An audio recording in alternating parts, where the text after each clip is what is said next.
Hi. I personally really liked Dragon Age the Veilguard, and to be honest, I thought that most people think positively about this game. But I've come to realize that, depending on the platform and reviewer, the fans are incredibly divided on if the game is straight up trash and flop, or if the game has Game of the Year award potential. Even though I would rate this game a solid 8 out of 10, I do not think that it's Game of the Year good. I know a lot of people are going to be angry at me for liking this game, but please let me explain. I'm just stating my opinion. Please be nice to me while I try to justify my liking of this game. Also, English is not my first language, so please don't send me death threats. I wouldn't even be able to read them anyways, and it would just be wasted effort on your side. What I want to hear are your ideas and questions. So if I manage to convince you that some of the criticisms maybe shouldn't be criticisms at all, please write a comment. If you still think that Dragon Age as a series is beyond saving after this video, please also write me a comment explaining why. I seriously do not understand why this game is so heavily criticized by some. I know sometimes I express myself weirdly, but please bear with me and try to give me the opportunity to share my opinion. So let's start with the biggest criticism. Veilguard does not care about the choices you did in the other games. That is true, but I have to ask, why should some of it matter? I know it's a series that prides itself on continuation, but not if the choices don't matter in this installment. To make my point more understandable, I would look at every choice in the Dragon Age Keep and tell you why most of them are obsolete for Veilguard. First of all, I love the Dragon Keep. I'm extremely sad that Veilguard is not linked on that amazing page. It's the perfect place for a Dragon Age fan to keep track of their stats and playthroughs. But I guess I don't really have to talk much about the site. Everybody already knows it. So let's get started with the most important choices. Is the hero of a realm alive and well or dead? This is of course connected to the choice of having an old god baby with Morrigan or not. But speaking plainly, why would the people in Veilguard care? Why should they care? Why would it be important to Rook's or Solus or Varric's mission that almost 20 years ago the hero of a whole different country survived his fight with an archdemon? I would understand it if Devran, who survived killing an archdemon, cared about it, but he never really loses a word about it. He seems surprised that he survived killing an archdemon, but he never really asks questions and he never really gets answers. The only other person who would care about the choice is Morrigan, but unfortunately, she doesn't really talk about her former companion. Speaking of Morrigan, the next choice is who did the hero romance? Again, why should this be important to the Veilguard team? Except for, of course, the romance with Morrigan. Again, I think she should have made some comment about it, especially if you think about the fact that she may or may not have a child with the hero of Ferelden. Due to the fact that Devon survived killing the Archdemon, I think the game wants to tell us that the old god baby is canon, which of course is upsetting for the people who didn't choose this. If you chose to not have a gold god baby or even a baby at all and just killed your warden, this would mean that the developers did not care about the choices that you made in former games. But this criticism was also set in the last game. If you had an old god baby with Morrigan, in Inquisition, Mythal kidnaps the child. She asks Morrigan if she wants to save her son or save the power that he has. Morrigan chooses her son. Mythal then absorbs the power of the old god, meaning it does not matter if you had an old god baby or a normal baby or even no baby with Morrigan. Mythal now holds the power of the old god. In general, the argument of BioWare doesn't care about the choices of the players or respect their autonomy is repeated every time a new title comes out. I remember that after Dragon Age 2 came out, there was a lot of criticism towards that game. And after Inquisition came out, there was even more criticism towards that game, and Dragon Age 2 kind of redeemed itself. But now let's return to those important choices. Matter of the Beast. Did the hero broker peace or side with either the werewolves or the elves? Did they tell Atlas about his wife's fate? Did they bring Cameron and Gaina together? Was the Hala saved? Did they bring Verathorn his iron bark? Was Dagon returned to the Dalish camp? Do any of these choices actually matter? No, of course not. None of these choices matter, not even for Dragon Age 2 or Inquisition. So let's keep going. Paragon of her kind. What happened to the Anvil of the Void? Did Dagna leave Ozma to study? Who rules Orzammar? Does Rock's mother know what happened to her son? What happened to the legacy of the Legion of the Dead? Did you meet Marnie? Could Burkle open a chantry? Did Zolinda reconcile with her family? What about the lyrium deal? Did Orta join the assembly? None of these choices really matter, even at the end of Origin.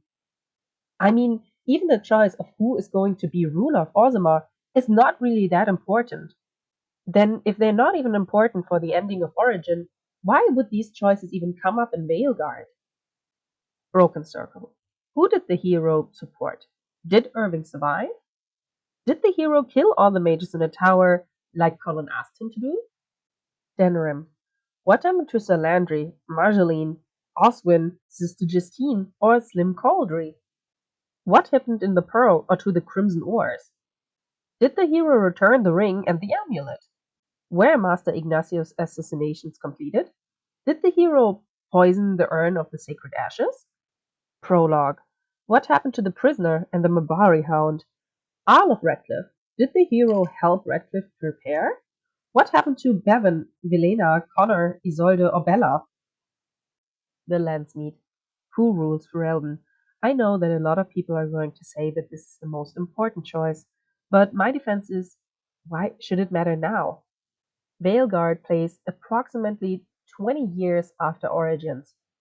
The letter from the Inquisition states that Denerim fell during the fight with the Evenures, so I unfortunately have to believe that whoever is the ruler of Ferelden fell with the city, meaning that either Alistair or Enora are dead. And in neither game have we heard about a connection between Ferelden and Tevinter, Navarra, Ravane, and Tiva, or the Enderfells in a political sense. In Inquisition, we get to see the relations between Olay and Ferelden, and in Dragon Age 2, the ruler of Ferelden appeared in the Free Marches. But why would Rook care who got crowned 20 years ago to be the ruler of Ferelden? Companions. This is kinda interesting. Again, I think the only important choices who actually matter in Veilguard are the ones connected to Morrigan. Not only because she could romance the Warden, but also because the Warden killed her mother, who once was a host of Mythal, who is now half possessing her. And of course, Zevran. But unfortunately, my favorite flirty crow boy is not in the Veilguard, which is a big missed opportunity. Like, couldn't there be at least a letter about him? Like, couldn't there be a trainer crow who told their students about the story of Zevran? This amazing crow turned traitor because he failed his contract of killing a Grey Warden and then decided to join them. And not only join them, but then kill every crow sent after him. If Liliana is well and alive or dead is not really that important. Even if she dies at the end of Origins, she still comes back in Inquisition, saying the Maker resurrected her. And if she becomes divine is also not that important, because in Tevinter they basically have a male divine for the Chantry. The Warden Keep DLC and the Stone Prisoner DLC, in my opinion, don't even matter for the first game. Not even for Origin does it matter what choices you do in these DLCs. Witch Hunt and Awakening are different though. Awakening set up the story for Dragon Age 2, and Witch Hunt tells the story of what happened to the Warden and Morrigan. But I do not think that any of the choices, even in Witch Hunt or Awakening, should matter for Veilguard. Except maybe if you killed Morrigan in front of the Illuvian. Or if you're like me and just really like the Architect. I think he's super interesting, and I think it would be awesome to bring him back. Nathaniel's well-being is only important for Dragon Age 2. And speaking of Dragon Age 2, Tark's personality doesn't really matter, it only affects what Varric calls you. Choosing between joining the mercenaries or smuggler is also not really that important. Companions. The only choice that actually matters is the one that decides the fate of Isabella. Did you give her up to the Qunari, or did you kill the Arishak and protected her? But what we learn is that this doesn't even matter for the end of Dragon Age 2. Even if you give her up to the Qunari, she escapes her imprisonment immediately. Meaning, even by the end of Dragon Age 2, it doesn't really matter what you did to her. I will talk about Isabella later, because I have a lot to say about this pirate. Bethany and Carver are completely different characters, and they do have completely different storylines, but I do think that it's not really important which of Hawk's siblings survived to go to Kirkwall. Technically, both can die, and after Dragon Age 2, it's not really important which one of them survived. Another sibling who is unfortunately not that important to Veilguard is Bartrand. I know he's incredibly important to Varric and to the general story of Dragon Age 2, and even for Dragon Age Inquisition, but he's not really that interesting or important to Veilguard. Neither are Fenris or Meryl, even though Isabella does reference Meryl in Veilguard. I love it when characters have their own life, especially if companions have their own love life. But unfortunately, I never really cared for Donick and Evelyn. That's due to Donick barely being a character and Evelyn being too static in her role as this always good goody two shoe knight. She fought hard for her position in the guard, but she never really changes. Even in Act 3 and with a relationship to Donick, she is still very much the character from Act 1. I hate Sebastian with a burning passion, and Talos is just a DLC character. A really good DLC character, but still just a DLC character. I love Anders. Ever since meeting him in Awakening with his little kitten to Dragon Age 2, I loved having him as my companion. His possession by justice is portrayed differently than the possession that Wynne in Origin endured. I do agree with Anders that we should bring more justice to the world, but I don't think that blowing up the Chantry is the right move. But him causing an act of terrorism caused the tension and inquisition between the mages and their knights. It could be a stretch, but you could say that this gave Solus the time to gain more of his godly powers back and formulate the plan that he tries to accomplish in Veilguard. So, technically speaking, saving Anders in the Awakening DLC caused the Ivanurus to escape. Let's talk about the most important character of Dragon Age 2, Varric. I love Varric. He is one of my favorite characters of the whole entire series. At first, he just seems to be the stereotypical comic relief character, but his story gets kinda dark and sad. His chemistry with Hawk is fucking incredible, and I do believe that these two are best friends. And I do believe that Varric cared for all of the companions, except for maybe Sebastian. I love that Varric did not give up Hawk's whereabouts to Cassandra in the Inquisition until he had real proof that Corypheus was back. He called Meryl Daisy or Carver Jr., and Solus apparently chuckles. I do believe that Varric made quick friends in the Inquisition, especially the Inquisitor himself, but I somehow don't believe that he and Solus were ever real friends. Varric and Solus even got into an argument at Inquisition regarding what Cole should do with his murderer. I do not doubt that Varric, with the help of Harding, would be the best person to find Solus, but I did not buy it when Varric proclaimed in the prologue that Solus would listen to him because they are old friends. Even Varric's "Hey Chuckles" seemed off, almost like he knew they were never really friends, or at least friendly enough for one of them to stop the other from doing something. I also do not think that Varric's nickname for Solus, Chuckles, was meant to be endearing. Yes, he gives basically everyone a funny nickname, but most of them still showed that he cared about them. He called Vivian the Iron Lady. This is definitely not a nickname you would give a friend. Chuckles is also the nickname that Varric gives a humorous hawk. I think it is always clear to see when Varric actually likes someone and considers them a friend. In Inquisition, we meet Bianca, who was once in a relationship with Varric. Varric called his crossbow after her. They both together basically started a war between dwarf clans. Bianca's family hates Varric and has tried to send assassins after him. Bianca is now married, and she and Varric are not allowed to be in contact of any way. It is revealed that they do write letters to each other and sometimes even meet up. Bianca drags Varric and the Inquisitor into a quest regarding how Corypheus is getting his red lyrium. In the end, we learn that Bianca is the one that leaked the information about the red lyrium. Varric is, of course, angry with Bianca, and a fight ensues. The Inquisitor can break up the argument, and Varric just wants to leave, but in later dialogue, it is revealed that he still has feelings for her. The voice actor of Beric does an incredible job of portraying the dwarf's real feelings. What I actually wanted to say before I started yapping uncontrollably is that even though what happened at the ritual site made me cry and broke my heart, I wasn't really surprised that Beric could not convince Solus.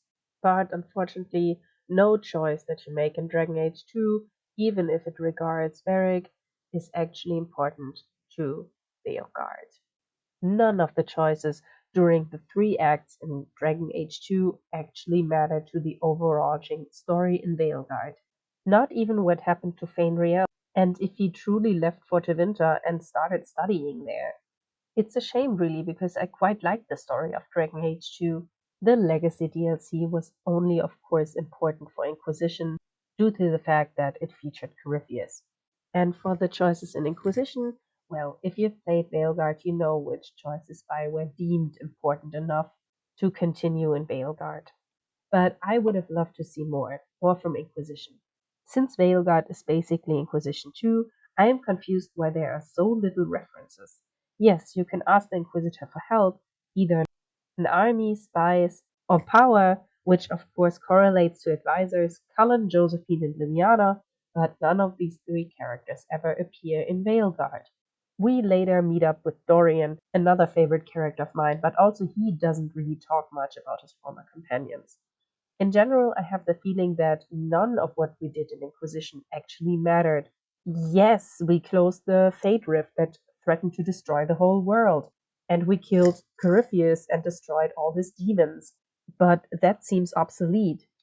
Solus' ritual failed, but two of the Evenures still escaped, and are filling the world again with demons and even with a blight. The most important thing in Inquisition for Veilguard is actually the Deep Roads DLC. In this DLC, we actually get to see a Titan's heart. We get to meet the dwarves that survived this deep down in the roads, and we got to experience some of the powers that a Titan holds. But except for that, nothing really seems to matter. Anyways, what I wanted to show with this was how little the choices in former Dragon Age games actually mattered, sometimes even in their own stories. Which is shitty, but not a critique solely for Veilguard. I remember that a lot of people did not like Dragon Age 2 when it came out because it became too funny, not serious enough. The sense of danger was gone. The Warden fought against a fucking archdemon and Hawk against basically a whole city of morons and racists. But another critique was that the choices you made in Dragon Age Origins don't matter anymore in Dragon Age 2. Until a couple of years ago, Dragon Age 2 was considered the weakest Dragon Age game. And then Dragon Age Inquisition came out. It had the same criticisms as Dragon Age 2. It was too bright, too funny, not serious enough, unlikable characters, the dialogues were trash, and of course the choices didn't matter. Liliana was resurrected by the Maker, even though she died in Dragon Age 1. Who does she think she is? Jesus? BioWare wanted to create games where choices would have consequences that would continue from one game to the other. But I guess that is extremely hard, especially if you have extremely much choices and therefore a lot of consequences that you have to think of when creating a new game in the series. Meaning the continuity problem is not a Veilguard problem, it's a BioWare problem. Or better yet said, an EA problem.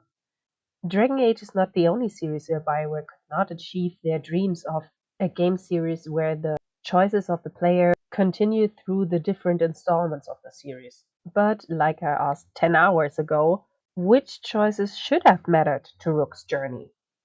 Basically, none of the choices that he made in Dragon Age Origin or in Dragon Age 2 are even relevant to the storyline of Veilguard. Most of them are not even relevant to the storyline in Inquisition.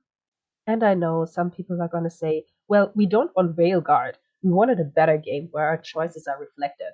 And to be honest, I have nothing to say to that. I also want a game where my choices are reflected. I just want you to reconsider which choices actually matter or should matter. In my opinion, the game devs did the best they could. Leaving out unimportant choices that don't affect the storyline of Veilguard was the right thing to do. But please feel free to tell me which choices and consequences you miss in Veilguard. Which choices do you think should matter? And with that, I can stop talking about choices. Finally, let's talk about the visuals. Just like Inquisition, Veilguard also had the criticism that its visuals were too bright, too colorful, and not dark and gritty enough. But I actually just want to ask you, what do you mean?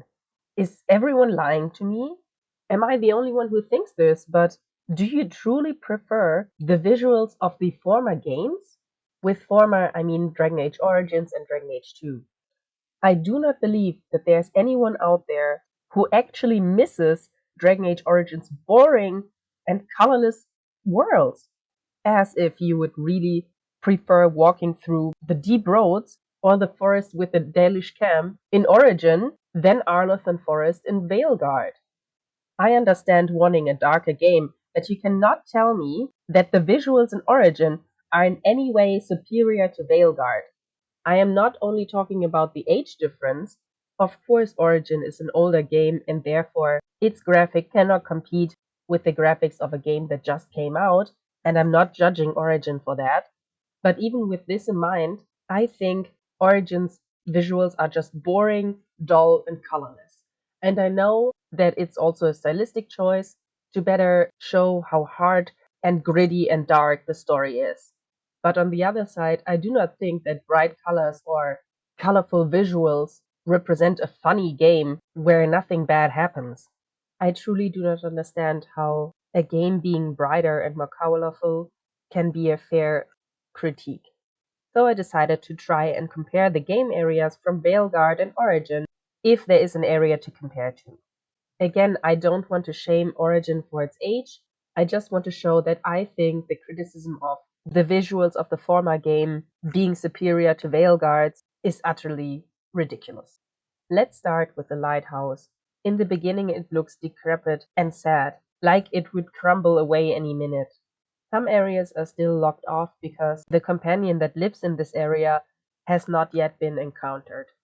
But later in the game, the lighthouse kinda transforms. It becomes this beautiful beacon. The companions bring life to this place. They decorate their own space, and even you can decorate your space.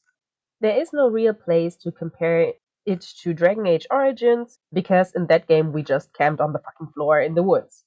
It's also not comparable to that one level in the Fate.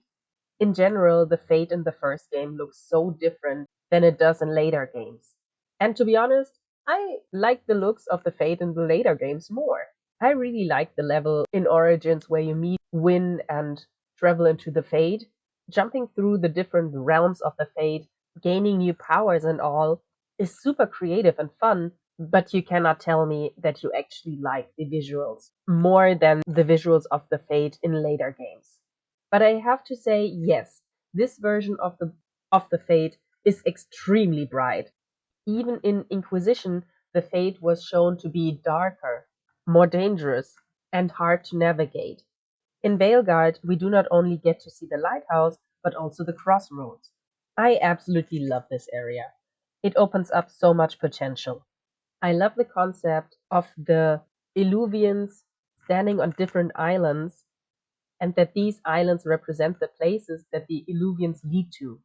I always thought that it looked weird in Inquisition when Morrigan showed us the crossroads, how the Illuvians are just placed all in a row or something, or all in a place.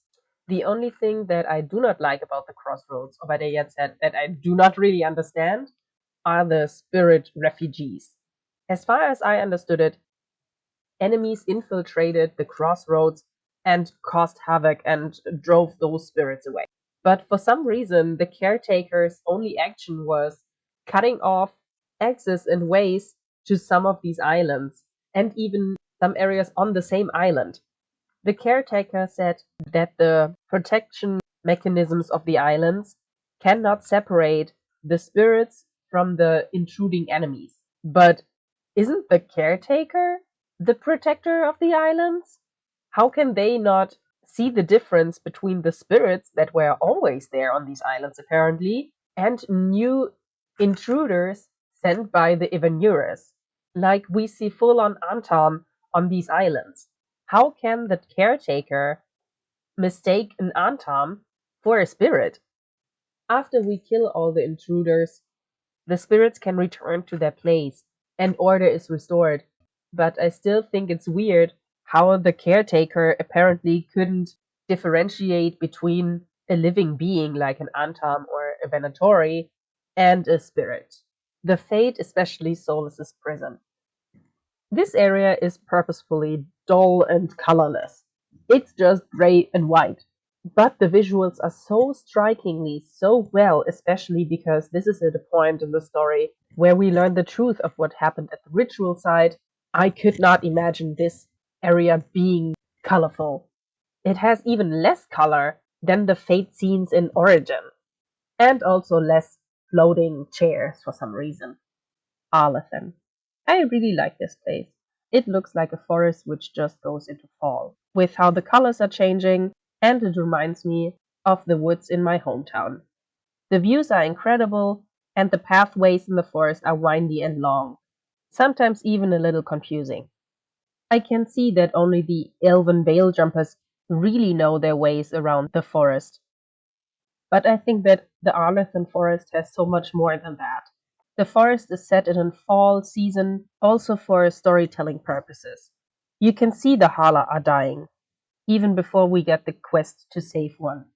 The creepy human trees are pretty to look at, but actually really horrifying when you find out what's the story behind them. The centipede tree scared me for life. Due to the instability of the fate in the Arlathan forest, it will randomly rain rocks down. The big statues and the giant building with floating rocks gives the map a whole otherworldly feeling. This area is not comparable to the Brazilian forest. Even if the werewolf layer is incredibly designed, with a lot of mysteries to discover, the foresty area in itself is kind of bland. Yes, you can resurrect old spirits to fight them for their armor, and the walking, talking trees have a cool character design, but I do not think that the atmosphere in the Brazilian forest is as deep as in Arlathan, meaning I would rather spend my time in the Arlathan forest than in the Brazilian, or even the Kukari wilds for that matter. Dogtown. I have to be honest, I do not really like Dogtown. It's like a really boring version of Kirkhall. I like that the way meanders from the marketplace with a lot of street performers to the actual dog area with its workers and merchants, but for some reason I did not really fall in love with the city. I like that the city has different levels, meaning you could walk and jump over roofs or follow the pathways deeper into the heart of the city. I also think that the design of the floating city above Dogtown is incredible, and this time it has nothing to do with how colorful the city is. Because even Denerim, which was so devoid of colors, Halsey could sing a song about it, impressed me more than Dogtown did. The different districts of Denerim actually sold it to me. I really think that Denerim is this big, hustling city with merchants coming from all over the world, just like visitors. On the other hand, Redcliffe, in my opinion, is a joke. I know it's only supposed to be a little town, but I'm not gonna pretend and say that Redcliffe is in any way better than Dogtown. Treviso. I absolutely love Treviso, no matter if it's lighted or not. I love the views while the sunset illuminates the city. It is absolutely gorgeous. The market is so full of people, liveful, and the colors. This city truly suits the crows. Like in Dogtown, you can jump from roof to roof, but with the added zip lines, it makes exploring the city way more fun. And I love how the city evolves after getting lighted. The bustling market is turned into a makeshift field hospital for the wounded. The buildings are still grand, but now covered with tentacles and ooze. The beautiful canals are now contaminated by the blight. But even blighted, I understand why the Antam and the Crows are both fighting for control over Treviso. It's a gorgeous city, and no place in Origin can compare to that. The ossuary. To be honest, I do not know what an ossuary is, and even Google Translate couldn't help me because I also do not know what a beinhaus is. Like, I understand the concept, but I have never heard the word. I love the concept of the ossuary. The idea that the Venatori have this super secure prison underwater is absolutely fantastical. I love everything about it. Once you enter the ossuary, you can see that the walls, wards, fences are crumbling and are letting water in. You can see fish and even a whale swimming by. I do believe that this place was built to be a secret lab where they experimented on people and kept both humans as well as demons. There's no place in Origin to compare this to. The Enderfeld, especially the area where you first met Devran. I love it. The architecture, the mountains, the sky, the weather, the change of the weather.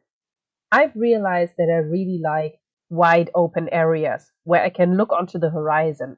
I like being able to see more of the game, more than a city. I am so sad that we basically only visit this area of the game twice, because after Gillanane's attack on the Warden Keep, the whole Warden operation basically moves to Lavendel, another city in the Enderfells. Lavendel in itself is not really pretty and not really ugly, but I personally wouldn't call it a city. The area around Lavendel is vast, almost marsh like. Here we first see these animals that bury themselves in the ground. Not nugs, the other ones that look like crocodiles. But unfortunately, this area around Lavendel did not impress me as much as the area around the Warden Keep. From one of my favorite places to my least favorite place, the Ravani Coast. Yes, it's absolutely gorgeous and breathtaking. Yes, it has exactly what I want: open space, mountains, and a big horizon, but for some reason the whole area feels boring. It reminds me of the beach on Vermeer in Mass Effect 1. But in Mass Effect 1, we left the beach very fast behind us and only drove around it in our vehicle. In Veilguard, we are able to walk the entire length of the beach, but just like on Vermeer, the beach itself is not that interesting. In my opinion, the change of area is kind of jarring on on the Ravani coast. Like going from the beach to the old abandoned Warden Keep. For some reason, I think this does not really fit. It does not feel organic. Even worse, in my opinion, is later the way to the lava pit of the Dragon King. The game tries its best to make that way believable, but I do not really think that. In my head, it makes no sense that my character can walk from a beach, aka sea level height, up a normally tall mountain into an active volcano. And I know this is explained in the story, but I still think it's kind of weird. The beach is a normal white beach. We do not really see the stone that would occur if a volcano was this close to the beach. Have you seen some beaches in Hawaii? Have you seen what happens when lava and the ocean meet? Unfortunately, the old abandoned Warden Keep also did not impress me.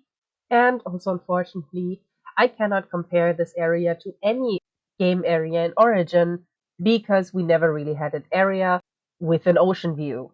And the lake that surrounds the Circle of Magi cannot be compared to the ocean that sits at the Ravani coast. Ravane, especially the arena area where Isabella also resides.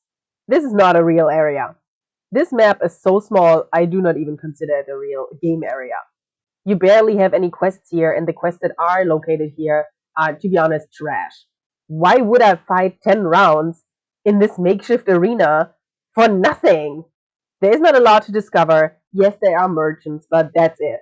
I only go to this place if a quest for my companions requires it, but other than that, I do not really visit this place. Thank God I have no place to compare this to an Origin, because I never wish to visit an area this dull, boring, and questless ever again. The Necropolis, my absolute favorite place. I know I just said that I really like open spaces where I am able to look at the horizon, and the necropolis is not bad, but this area really won me over. The creepy skeleton statues, the fog, the colors, the graves, the tall walls, the overarching creepiness. I love it. Green is my favorite color for a reason.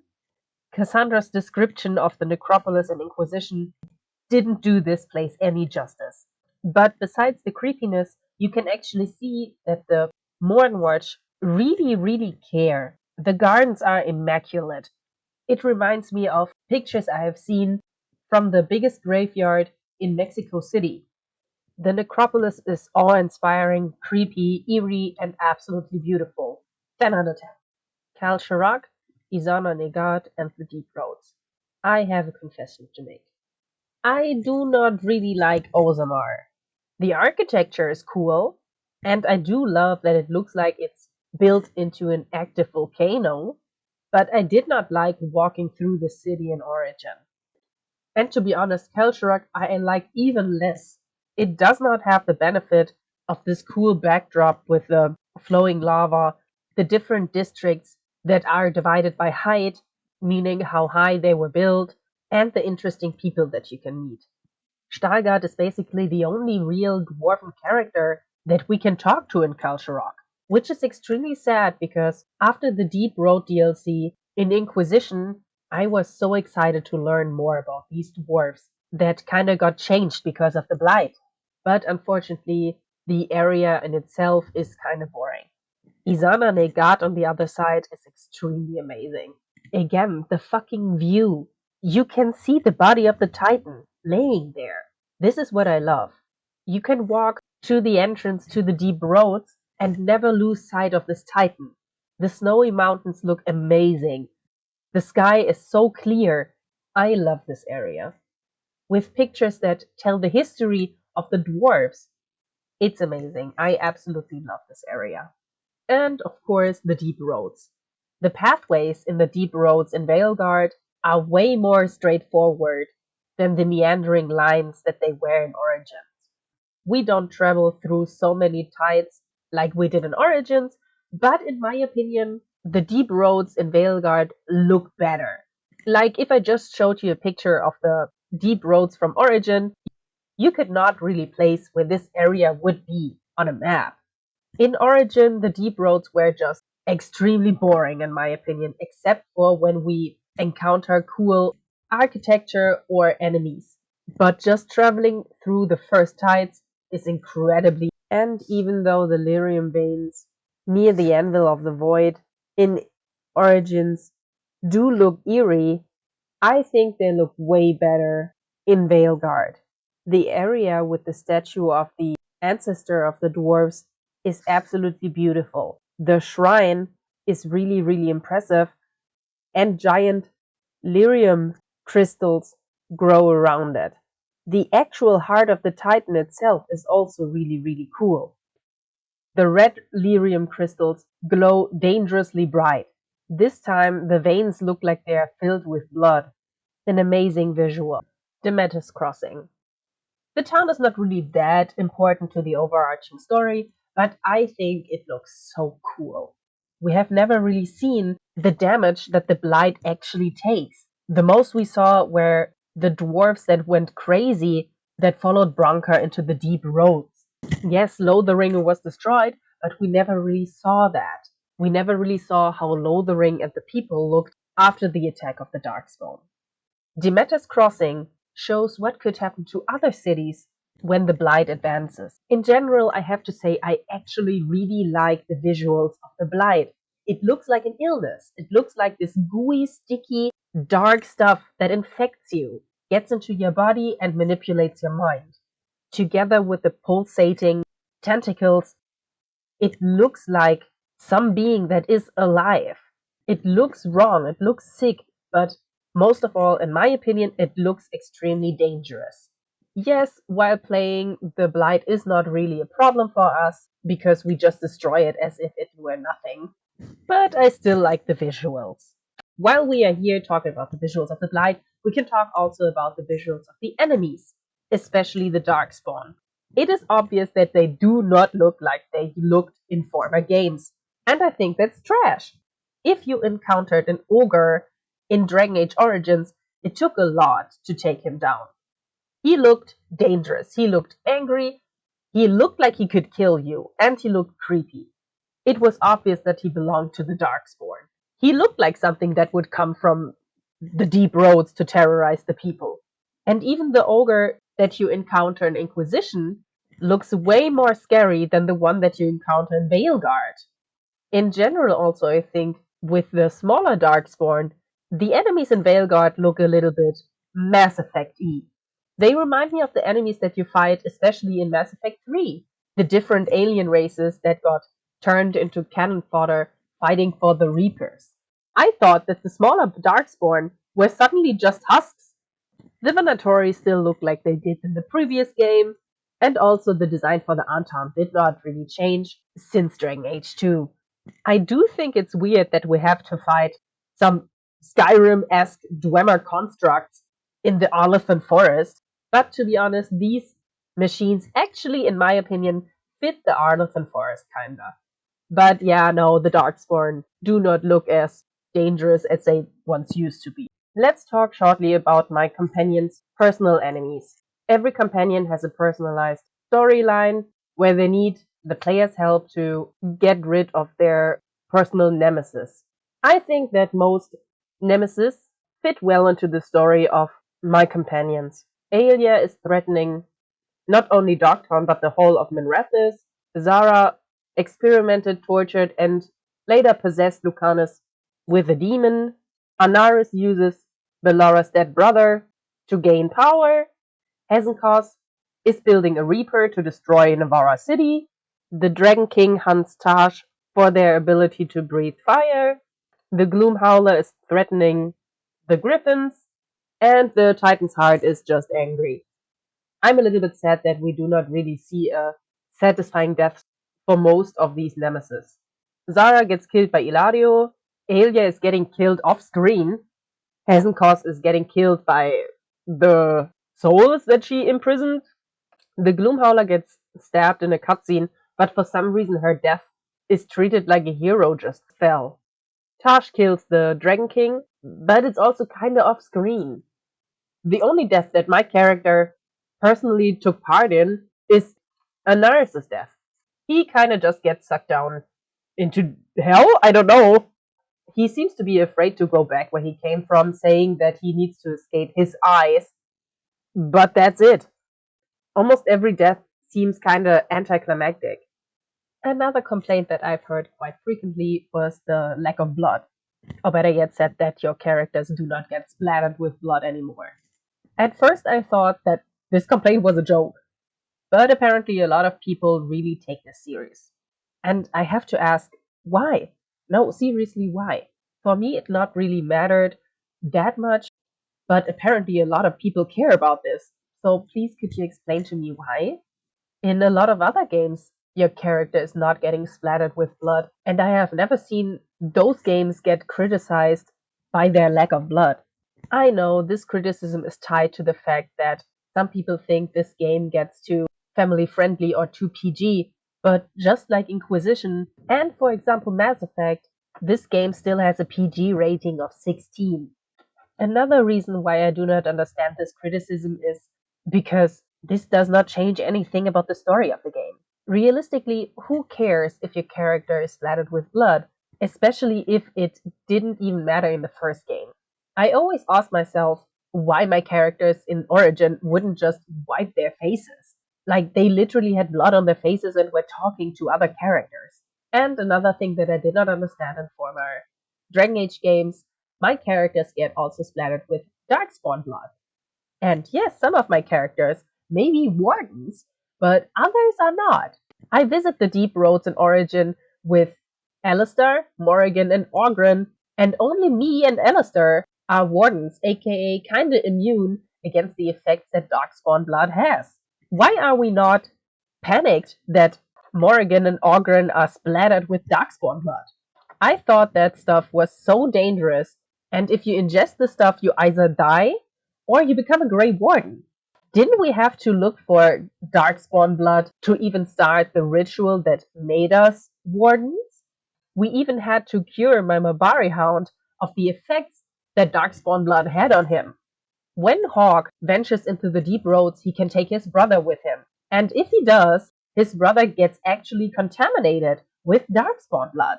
They have to look for Grey Wardens for Carver to survive. Yes, he then becomes a Grey Warden, but he doesn't die.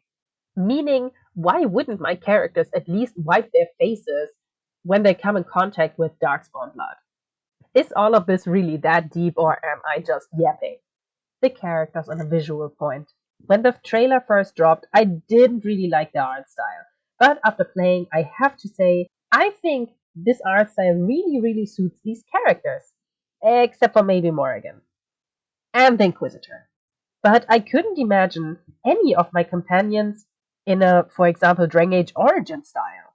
I have no evidence of what I'm about to say, but in my opinion, BioWare kinda oriented themselves around Baldur's Gate 3 characters. I do see the resemblance in some facial movements, and BioWare also tried to copy the look that a character has when, for example, rain falls on their skin. They, of course, don't do it as good as Baldur's Gate does it, but I appreciate the effort.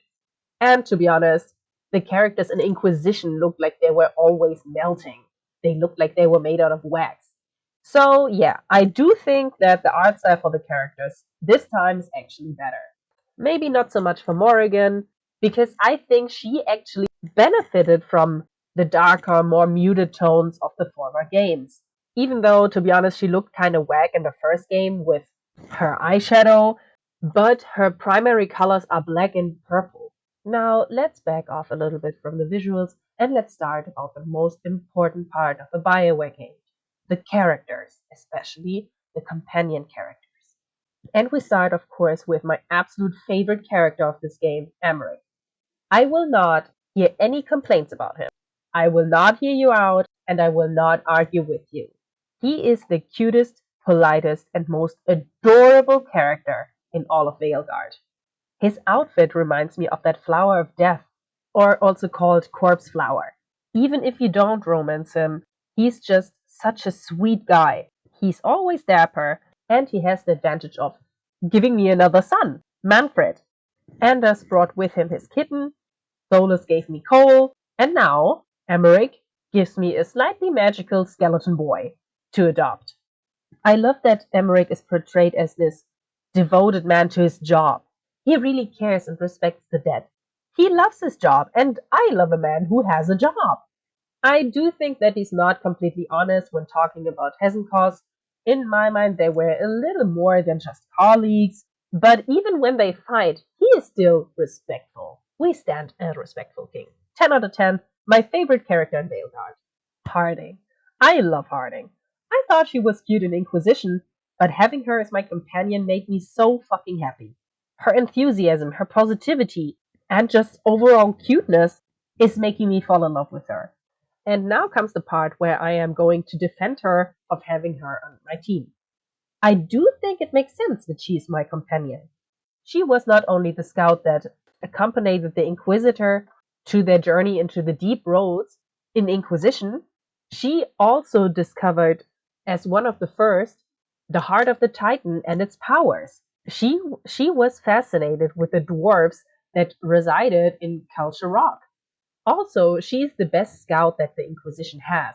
It makes sense that she is supposed to track down Solus.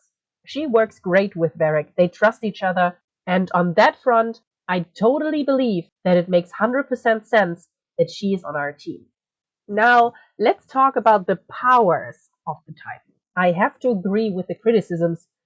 Speaking plainly of who should inherit the powers of the Titan, Dagna would be such a better role for that. First of all, we meet her in Origin, and she wants to study magic. She wants to leave Orzammar, which I cannot blame her for, and go to the Circle of Magi and learn magic. Yes, dwarves cannot really do magic. They don't even dream, and they are cut off from the fate, but she still is so passionate about learning. In Inquisition, she comes back and becomes our magical smith who infuses our weapons and clothing with magic or runes.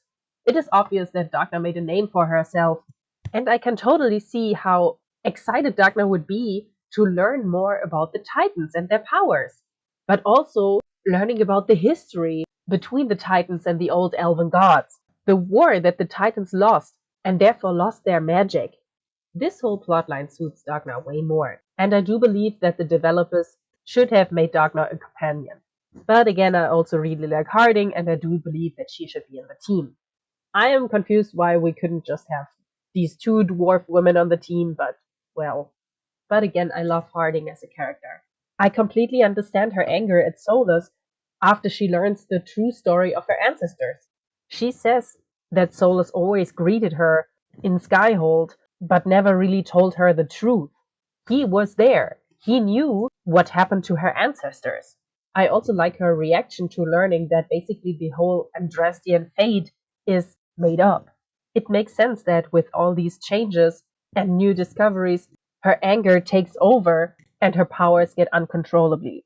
I still think that just hugging it out and defeating the angry Harding through the power of friendship is kinda whack. Especially because she had all right to be angry, at least at Solus. And she doesn't even scream at him when we meet him later. Anyways, 8 out of 10, still my favorite scout. Neff. At first, I wasn't really impressed by Neff. She kinda reminded me of Miranda from Mass Effect 2, but she quickly won me over. Not only because of her style, I like her competence. She actually seems to care of what happens to the people in Dogtown, even though I don't even care about Dogtown. I like a good detective story, and even though the hunt for Alia is not that world changing, I really liked it.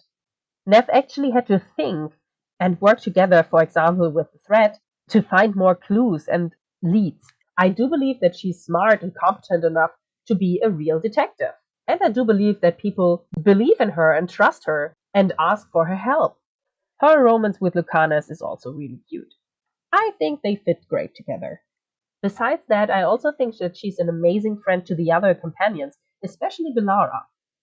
7 out of 10, just like Miranda, Nev grew on me at the end. Lucanus. Ever since Zebron, I really liked the Antivan Crows. The faction just seemed so interesting and mysterious. And I was so excited when I learned we got to travel with a crow companion. And Lucanus did not disappoint. My short king is exactly what I imagined a crow companion to be. He's cute, flirty, and a fan of coffee. That he is basically possessed by an actual demon makes him way more interesting. It is funny that he was called the Demon of Byranthium before he got possessed. I mean, that's kind of foreshadowing. I mean, if you call yourself a demon. But yeah, he's after Anders my favorite possessed person. Unfortunately, I have a big problem with Lucanus on one thing. He is portrayed as this amazing crow, a master assassin, smart, cunning, silent killer. The problem is just, in my opinion, he's not really that smart or cunning. It was obvious from the start that Ilario is behind Lucanus's betrayal and imprisonment, even though at this point we are only hunting Zara. Ilario is just so fucking obviously suspicious, and that drags Lucanus down, because I can't call him cunning or smart if he's too blind to see that his own cousin is behind his imprisonment. At the beginning, I thought he was just happy to see his family again, having missed them a lot, and of course loving them a lot, that he was just too emotional to see the danger after Zara is killed by Ilario, and Ilario basically controls Lucanus via blood magic. Lucanus finally sees that Ilario is probably behind everything. But this switch up happens so fast, I cannot argue that it's because he finally realized it. He never really says, "No, my family would never do this to me." He just accepts it. But even before that, he was always either indifference of the very suspicious Ilario, or he never really asked hard hitting questions that I thought a cunning man would do. It also makes, in my opinion, no sense that he kept Ilario alive. I know Lucanus explains this by saying Ilario is his only cousin and him being on his knees in front of the whole crowd is enough punishment, but no, kill him! You wanted to kill Zara for what she did to you, and Ilaria is the reason she had the chance to torture and possess you with a demon. kill him. He could still be a threat later. Or at least cut off his hand so he can never hold a weapon again. It makes no sense, especially if you think about the fact that my boy Zevron basically was hunted down because he turned his back on the crows. In my opinion, faking the death of the first Talon, imprisoning my own cousin, and wanting to control the whole crowd with the help of blood magic that some escaped Evernures gave me is way worse than just turning your back on the crows, not completing a contract, and just being exiled and not wanting to kill a friend. Zevran can never return to his hometown. He always has to be careful and look for any crows that are currently hunting him. Ilario just gets put in prison. I love that Lucanus is called the first talent and that he has basically wings because of spite, but unfortunately I can't call him a cunning smart man. Still a 7 out of 10, my favorite short king. Devon. Oh, Devon, I wanted to love you way more than I did. I mean, let me get this straight. A warden who trains griffins? I thought he would be a 10 out of 10, but he isn't. Asan is, but not Devon. You want to tell me that this dude who has protected the griffins against the Gloom Howler before would not let the animals out of the cages before confronting the one thing that threatens the very thing that he swore to protect? From the second that I saw the animals in the cages, I thought, oh, so the Gloomhowler is gonna kidnap them while we confront it. It was so fucking obvious. And guess what? Of course the Gloomhowler kidnaps all the griffins right out of the cages, alongside with the cages. And yes, I know Devon said something along the lines of that the locks on the cages are closed with blood magic. But man, come on. As if we just couldn't destroy the cages, lockpick the locks, or just bend the metal. Are you sure there was no way we could have freed those griffins? It feels like Devon's conflict could have been just avoided by helping the griffins first. That's why I hate every scene that has anything to do with the Gloomhowler. Devrin and Asan training in Arlathan, beautiful, 10 out of 10. Devrin and Asan bonding, mwah, chef's kiss. Learning that the Gloomhowler was an elven warden who wants to blight the griffins so that they could never be harmed by the wardens again. Wow, we could have saved the griffins before they were ever in any danger. In general, I think it's kind of whack for the wardens to keep their griffins that they were keeping a secret for so long to protect them in just these tiny ass cages. Thank God Peter doesn't exist in this world. The Gloomhowler story was told in the novel Last Flight by Liane Merciel, and I like that we learn more of what happened to Isaiah. I actually own the books and read them, and I am always happy to see reoccurring characters. But now let's stop with the negativity and talk about the positive things. Devrin is extremely cute. He gives me slightly himbo energy. His hobby of carving statues is incredibly cute, and he takes such good care of Asan. He still has connections to his old Dalish clan, and he is even willing to help his old friend feed some Hala. He seems to be a really wholesome guy who cares about those he swore to protect. He has to make a choice between leaving the griffins with the warden or freeing them for them to live in the Arlathan forest. When you choose to free the griffins, Devon is completely ready to say goodbye to his best friend. I love to see the journey that Devon's character takes from just being the protector of Asan to his trainer and now his best friend. I really loved spending time with Devon and Asan, even if it was just drinking slightly hallucinogenic tea. Asan, of course, is the cutest thing ever, and I cannot stand any critique towards Asan. I also like that Devon and Lucanus have a little bit of a fight, both of them being proud men, but the most important part is that they can put their differences aside and become best friends at the end. I could not imagine a better duo to fight Ghislaine than Lucanus and Devon at my side. Devon and Asan are a 7 out of 10. I love going on picnic dates with them. Tash, let me get this straight. I love Tash. They are a 10 out of 10. I love their anger, their messiness, and their confidence. Tosh just casually coming out to their mother at the dinner table as non binary was dope. After finding themselves, they don't take shit from anybody. Tosh's struggle with identity, both in relations to gender but also their culture, is incredibly representative of what a lot of people feel and go through. Hearing from non binary players how they finally feel represented, valued, and cherished is really amazing. I will not argue with some transphobes or homophobes because I am not going to change your mind. Nothing I say will change your mind. If you are hateful, then you will still be hateful after hearing not only my but others people's stories from the queer community. I am not going to put in the effort to change your hateful mind by pouring my heart out to you. But what I will put effort in is argumenting against the oh, everything is so woke now crowd. My honest question is, what do you mean? Do you not have the ability to take in context clues? Do you truly think that a BioWare game wouldn't be the woke? I'm always confused when people say everything is woke now to games or franchises that have historically always been liberal and inclusive, things that are now labeled as woke. This, of course, is not only a problem that BioWare faces, but many franchises. I was questioning this when the Fallout series came out, and a lot of anti woke groups got angry. What do you mean by Fallout got woke? Fallout, the anti war, making fun and criticizing heavily weaponized military and how much damage their weapons can do franchise? Ghouls are portrayed as these horrible second class citizens, and during the entire series, it is shown how easily people are getting manipulated to either follow a faction or person or die in an unnecessary war. War never changes doesn't mean, yeah, war is bad, but look at how cool this is. Or let's look at Arcane. Most people just appreciate Arcane for the absolutely amazing story that it tells with amazingly written characters, but some people call it too woke and too queer. But what did you expect? Arcane is made by a team full of queer people. What do you think they would make? But back to BioWare. When did BioWare go woke?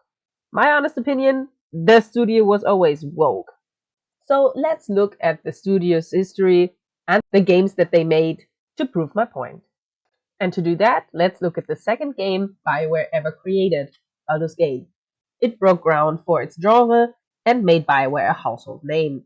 The cast of characters was fucking insane.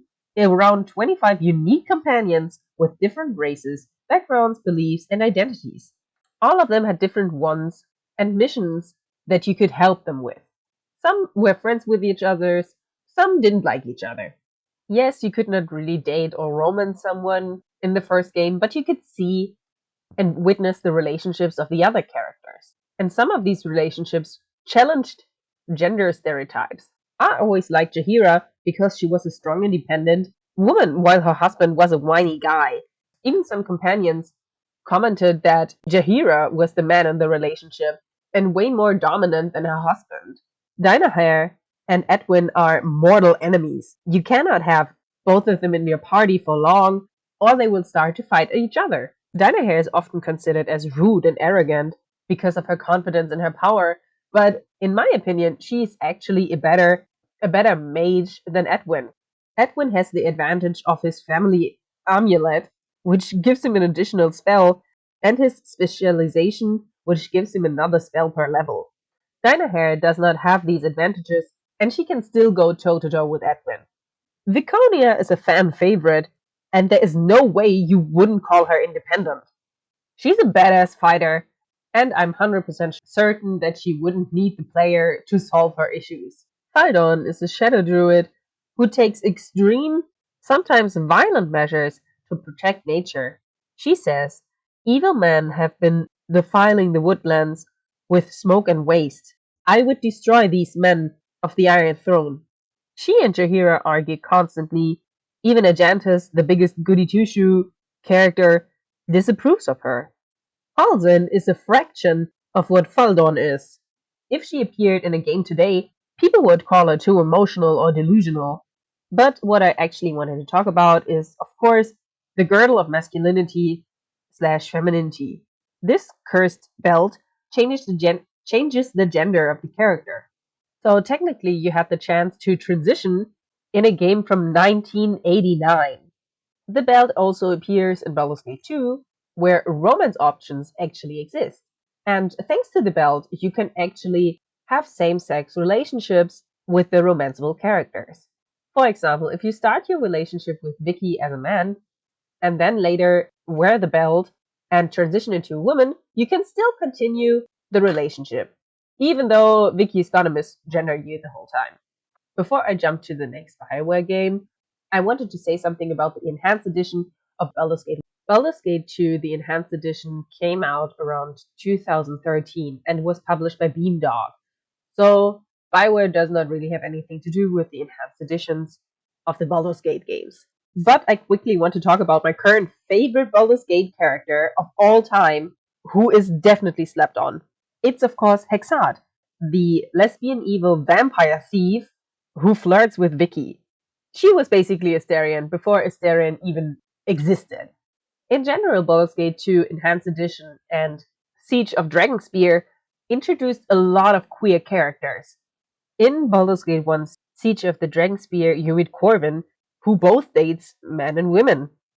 Dorn reappears and does not give a shit about the gender of the player when romanced. Glint actually cares about your gender because he only dates male characters. But again, this has nothing to do with BioWare, so let's go back and look at when BioWare got woke. Let's jump a little bit forward in time and let's look at Knights of the Old Republic. Like, Juhani literally exists. Yeah, her romance is kind of weak and sparse, but you can romance her with a female character. This game came out in 2003, almost 2 decades ago. Not only is she the first ever openly queer character in a BioWare game, but she was also the first ever queer character in the Star Wars universe.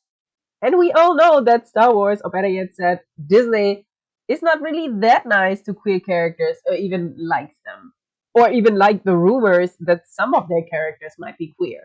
So, did BioWare turn woke in 2003? Well, let's continue on.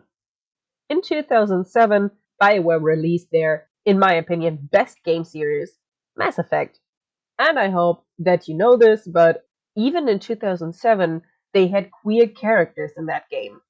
Both Liara and Alenko don't really give a shit about Shepard's gender. The whole concept that the Asari are an all-female race and are portrayed as extremely wise due to their long lives would be called very liberal and feministic, especially in 2007. They have a matriarchy, and Asari commandos are known to be skilled fighters. And to be honest, until the third game, I thought that the Turians were the opposite of the Asari, all male and very militaristic, having a patriarchy instead of a matriarchy. But then we met Nyreen, and Garrus mentioned his sister, so I lost that thought. Also in the third installment, we meet Steve Cortez, an openly gay character. His husband died and he's still grieving his death. You can romance him, but I think it's kinda unfair, because he would have to go through another death. Of course, when Mass Effect 4, aka Andromeda, came out, a lot of people screamed at it for being too woke or too feministic. But to be honest, I don't think it was somehow more queer than any of the other Mass Effect games. Yes, the characters were more annoying, but having queer characters in a game or a woman with very short hair also was actually for me not that surprising for the Mass Effect series. Korra got so much hate, even though, in my opinion, she's very similar to Jaheira. While Jaheira only bosses around her whiny husband, Korra bosses around everyone. Jaheira couldn't be separated from her husband, so therefore, when she was in my team, so was one of the most annoying characters of Baldur's Gate. Korra is annoying, but there are at least two other characters in Andromeda that I would rather push into an active volcano. And for some reason, the male one did not get as much hate as the female ones. In 2011, Star Wars The Old Republic was published, and in the big three expansions of that game, you can actually flirt and kiss some characters regardless of your character's gender. It's kinda sad that you can't start a real relationship with them, but it's the thought that counts. But now, let's go back and look at the Dragon Age series. Even from the first game on, we had queer characters on our team, aka Zevran and Liliana. But in my opinion, what is more important than having these characters on your team is how these characters are treated and how other characters react to them. In no Dragon Age game have I ever encountered widespread homophobia or even transphobia. No one ever attacked the queer characters for being queer, except Dorian's father, and that was blatantly expressed to be an asshole move. It was obvious that his father was in the wrong. We actually get a lot of context around the topic of sexuality in Thedas. And this acceptance of sexuality and gender reflects in the amount of characters that are openly queer in this game series. There are a lot of queer characters in Dragon Age. I think there are more queer characters than straight characters. Here is a short list of all the queer characters in case you don't believe me. Liliana, Zevran, Dagna, even though we only learn of this fact in Inquisition because she and Sarah can actually get into a relationship. Marjolaine, Branka, which we know of because her lover, Hepsith, confirmed it. Wade and Heron, the owners of the Wade Imperium in Denerim City. Anders, Carls, Fenris, Meryl, Isabella, Mayvaris Talani, who debuted in the comic Dragon Age Those Who Speak. She's actually the first trans character in the Dragon Age series. Queen Selene I and her lover, Briala, the Iron Bull, Josephine, Sarah, of course, who will date Dagna, Harding, even before Veilguard, Dorian, Charter, who is Liliana's most trusted spy, Ritz, who you may know as the scout that wanted to spend some time with her lover, who was an apostate and unfortunately was killed by some Templars, and Krem. There are more characters whose story mainly are talked about in the books or comics, like Tessa Forsythia from Mage Killer, Julian and Nicholas from The Calling, and King Megran and Florian in The Stolen Throne. David Gator, the writer of BioWare himself, is gay. Why would he not write gay characters? Why would you think they wouldn't write diverse and queer characters when the team themselves are queer and diverse? So please tell me, when did BioWare go woke? In 2003 with Yohani and Knights of the Old Republic? In 2007 with the first ever Mass Effect game? In 2009 with Dragon Age Origin? In 2012 when Dragon Age Those Who Speak debuted with Mavis? 2014 with Inquisition? Or 2017 with Andromeda? This is why I will never take the criticism of it got too woke too serious, because in my opinion, this is only said by people who have no problem with queerness or gender identity when it suits them. Banging the sexy Asari with a female champion in 2007? That's hot. Calling Tosh they them in 2024? Too woke. I rest my case. But I do have one problem with Tosh, and that is the characters that they brought with them. First, Chatan, Tosh's mother. I wish we would have gotten a little more information about her past. Her saying, I know I'm a bad mother, holds so much weight, and I would have loved to explore that. Her feelings of leaving everything behind to keep her child safe would have been an interesting thing to witness, or even witness being talked about. In Inquisition, we learn that the Qunari don't have a problem with queer people. As far as we know, the Qun basically dictates their life, yes, but more in the sense of what this person should be job-wise. You have your place in society, and you support your people with the job you're doing. It was never stated that the Qunari kinda had problems with trans or non-binary people. As far as I understood it, the Qun in itself does not care about gender or sexuality as long as you stay in your role that the Qun kinda decided for you. So I do not really understand why Shatan is at first so apprehensive about Tosh coming out. I understand that she is concerned for her child because Tosh has the ability to breathe fire and is being hunted by the Dragon King, but their gender has nothing to do with their ability of breathing fire. I know Shatana at the end comes around and accepts Tosh for what they are, But to be honest, I don't understand why she had a problem with their gender in the first place. But now let's talk about my least liked character in the whole of the Dragon Age series, Isabella. I fucking hate her. I hated her since Dragon Age 2, and I hate her even more in Veilguard. She's a conniving bitch who uses people and does not give a shit about them. Tosh said the Lords of the Fortune are not corrupt and that they only bring back artifacts to the tribes that they belong to. But does Isabella know this? Didn't the fucking Book of Consul belong to the Canary? I'm pretty sure it was a very, very important religious text for them. Maybe it's because I work in a library, but I hate people who steal books. Like, you want to tell me that the reason for most of the conflict in Dragon Age 2 between the Hall of Kirkwall and the Arashak is all Isabella's fault? All the people who died on both sides, all the hate and all the hurt are all because Isabella took a fucking book off of the Canary. Yes, I know we can influence her to give the book back, and she explains that her life is in danger, but to be honest, I do not believe that.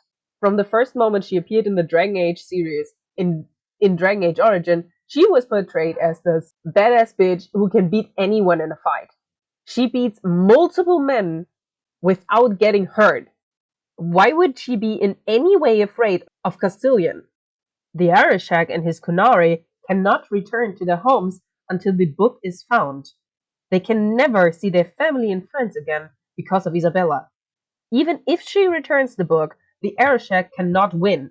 If you give up Isabella, she will disappear with the book before the Kunari ship arrives in Parvolan, prolonging the Arishak's quest of finding the book. If you give up the book, but not Isabella, you still have to fight and kill the Arishak. The surviving Kunari take the book home, but the Arishak can only lose. He leaves everything behind, and even if the book is returned, he still dies. I actually kinda like the Arishak in Dragon Age 2. You can see that he is in distress. He just wants to bring this book home. He doesn't want to kill the people. He doesn't want to start a war. He just wants to have back what was stolen from him. But even if we leave this aside, I do not think that Isabella is a nice or even friendly person.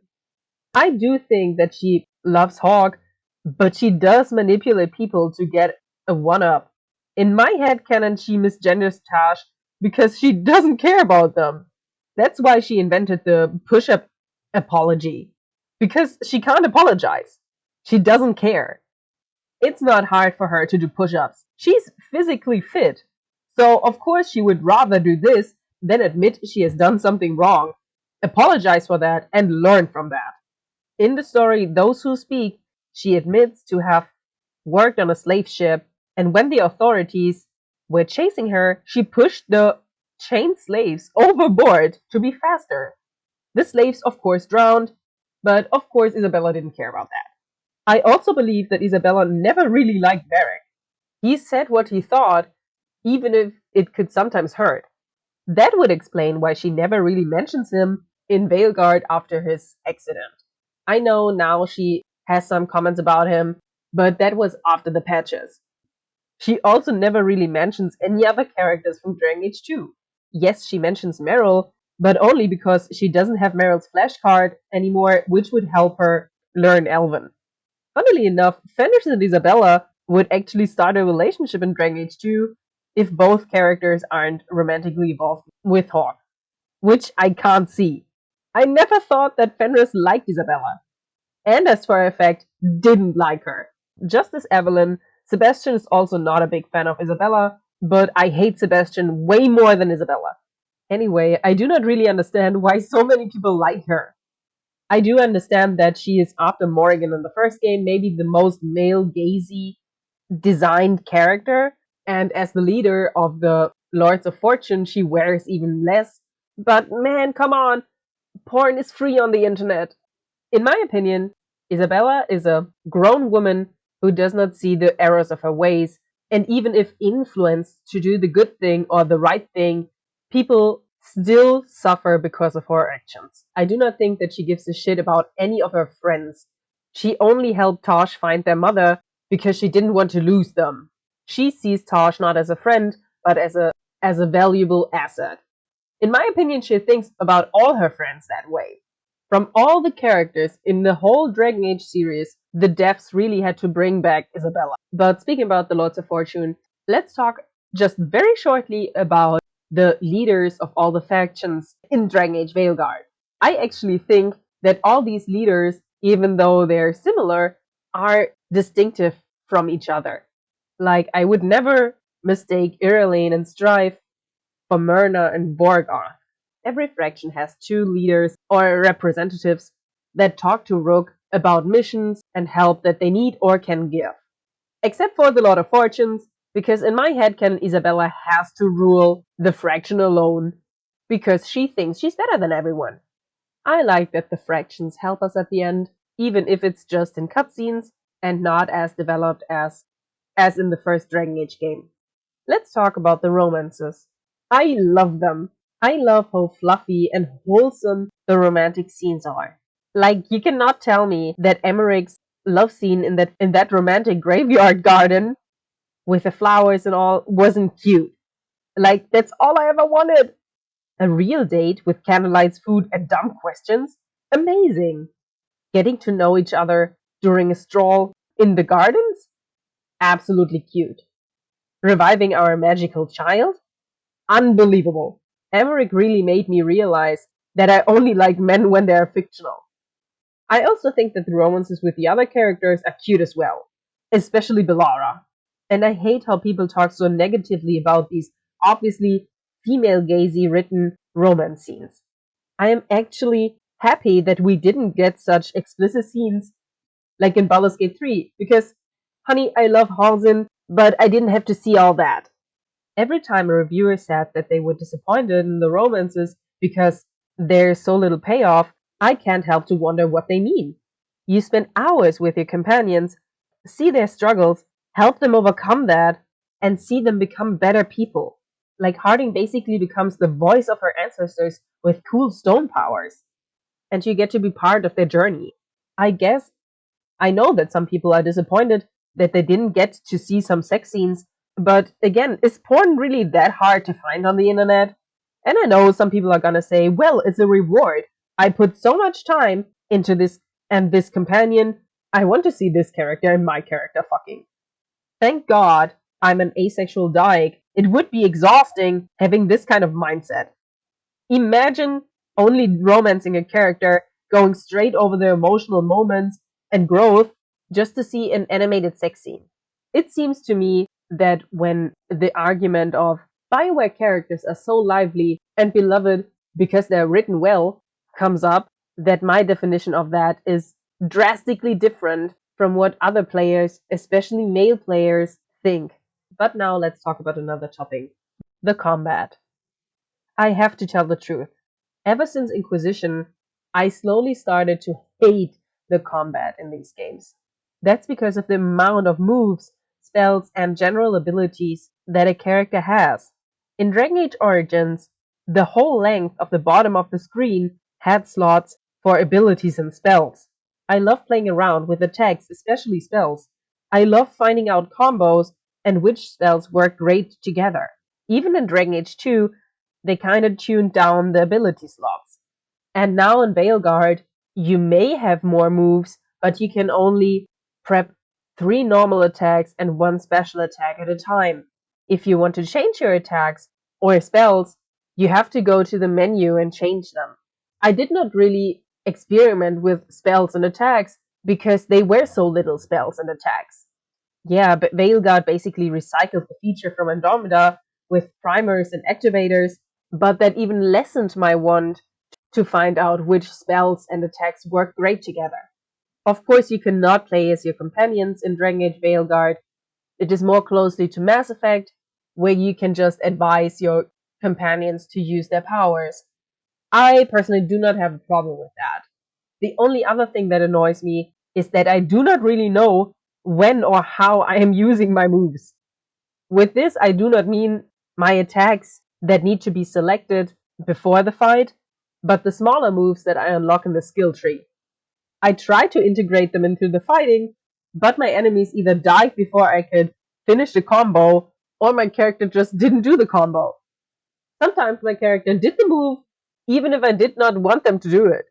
Fighting got a little bit unpredictable, not only because the enemies did not seem to have a cooldown phase for their attacks, but also because I sometimes had the feeling that I could not even control my own character in a combat sense. I like that BioWare wanted to integrate three fighting styles: a fast attack, a hard attack, and a distant fighting style, but I wish they had gotten rid of the combo system.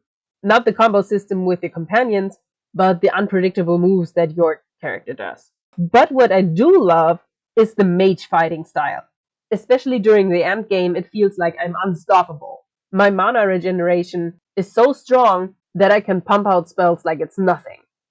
Most enemies are not really a challenge, but I do feel satisfied when my character basically mows them down. On the other side, the momentum regeneration for rogues is trash. It makes sense that rogues lose momentum if they are getting hit or are not attacking. It's sometimes so hard to build up momentum that when I finally use all my momentum for a single attack, this attack kinda seems lame. It's too much effort for too little payout. To be honest, the warrior is my least favorite class. So I have not really played as a warrior in the other Dragon Age games either. But I have to say, playing as a warrior in Veilguard is kinda satisfying. My attacks do take longer to hit, but when they do, it feels powerful. Some smaller enemies can be basically one-shotted, and I can take down most of the bigger enemies with ease. It's still not my favorite class to play as, but it is kind of fun. And to be honest, I have to say it is more fun than playing Dragon Age Origin as a warrior, even though there are way less moves that you can do in Veilguard. Solus and Mythal, or better said, the whole Elven history. Not only did we find out more about the Titans, we learned that their downfall was brought upon by the old Elven gods. The Elven gods were once just spirits, vibing in the fate, I guess, but then used lyrium, the blood of the Titans, to make themselves elven bodies. This caused the war between the elven gods and the Titans. The gods then created the Blight, disproving basically the whole Andrastian religion. The Titans were bested, cutting them off from the Fate, which then caused the dwarves to be unable to dream. So that said, the Avenures are not real gods. They just wanted to rule over the elves and just decided to call themselves gods. And apparently Solus was really against that, as if he wasn't part of the ruling class. He only really moved against his oppressive brethren when they killed Mythal. So Solus started another war, which he was victorious in, and imprisoned the Ivanures in the Fate. Before that, the gods tied themselves to high dragons, turning these animals into what we now call archdemons. This made the Ivanures basically immortal. After the Ivanures were imprisoned, the archdemons retreated into the deep roads, only surfacing during a blight. And now I ask myself, what happened to the other Avenures after their dragons got killed? Elganon and Gillenane survived the deaths of their dragons, but became mortals. But of course, as we know, there were 5 blights before this one, and all of the archdemons got slain. So what happened to the Avenures that were tied to these dragons? Did they die in the Fate? Are there now mortal elves living in the Fate? Are they conscious? Did they feel their archdemons die? Anyways, Mythal wasn't really killed. We already learned that she lived in the body of Flemeth and later was brought to Kirkwall by Hawk, before the Warden killed the Witch of the Wild. In Origin, Morrigan and Liliana both told Flemeth's story, even though both told it differently. I mean, Morrigan called the entity inside her mother a demon. In Inquisition, we finally meet Mythal when she kidnapped Morrigan's son. Like I already said, Mythal absorbs Killian's god powers, but unfortunately then gets killed by Solus. In Veilguard, we learn that Mythal has found a new host, Morrigan. She did not overtake her, she just gave her her own memories and some cool powers. But unfortunately, she can't transform into a dragon. Or maybe she can and she likes being in that form more. Who knows? And to be honest, I don't like it. Morrigan had her explanation on why she accepted Mythal's spirit, but in my opinion, this kinda destroys what Morrigan asked the Warden to do. Yes, I understand that people can change, but with Killian's powers, Mythal should be strong enough to come back completely or at least find another host. It makes no sense that Morgan would accept to be Mythal's host, especially because at that point she was at her most powerful. She held a very high position. She was an important advisor to Queen Celine of Orlais, and then she still chose her son over his powers.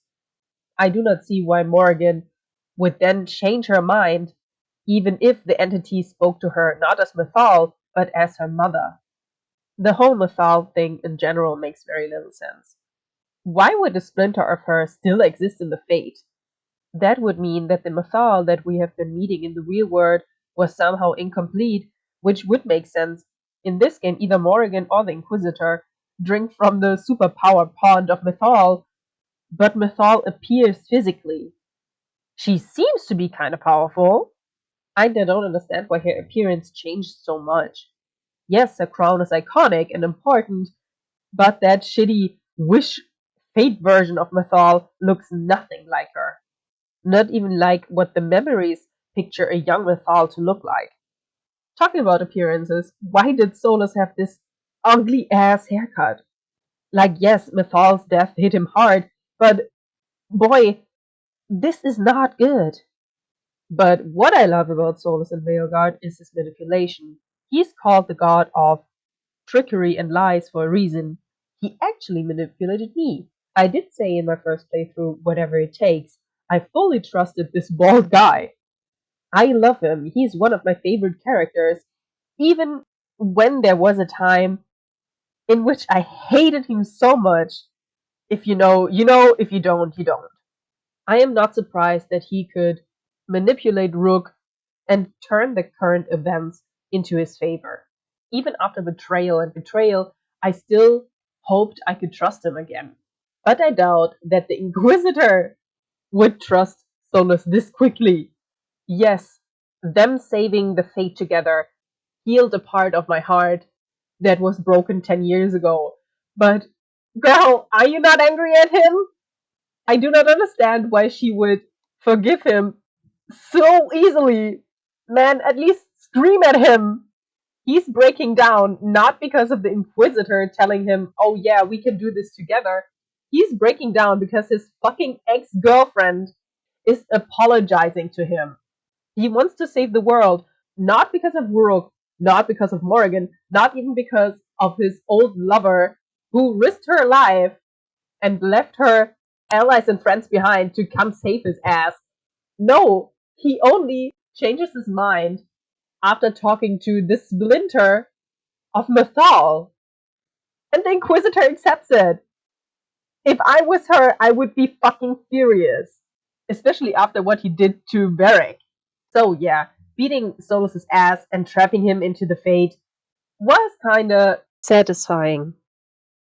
In my first playthrough, I did not get the super secret after credit scene, but in the end, it seems like I'm the only person who liked this scene. Some people say that it would discredit a lot of older characters, especially Loghain, but I think it's the contrary. I am excited to see who got into Loghain's head and gave him the idea to betray not only the Wardens, but also his best friend and son in law. I do not think, like some people do, that this means that Loghain didn't actually choose himself to betray his friend, but that he was kinda controlled, like the Elusive Man or even Saren were. In my opinion, the after credit scene meant it more like Loghain still chose to do his own actions, meaning the betrayal. He was just manipulated and encouraged to do it. And I do not think that this would destroy Loghain's legacy. I am actually absolutely excited to find out who is behind that. Who is behind the story that stretches from 20 years ago to today? Who needed Solus gone for them to start their plan? Did they send Anaris back to do the shit that he did? Are the Forgotten Ones back?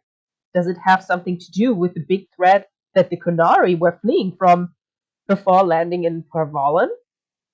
I am really excited what the future for Dragon Age holds. With that, my long yapping session ends. If you didn't already hear it out of the video, I really like Veilguard.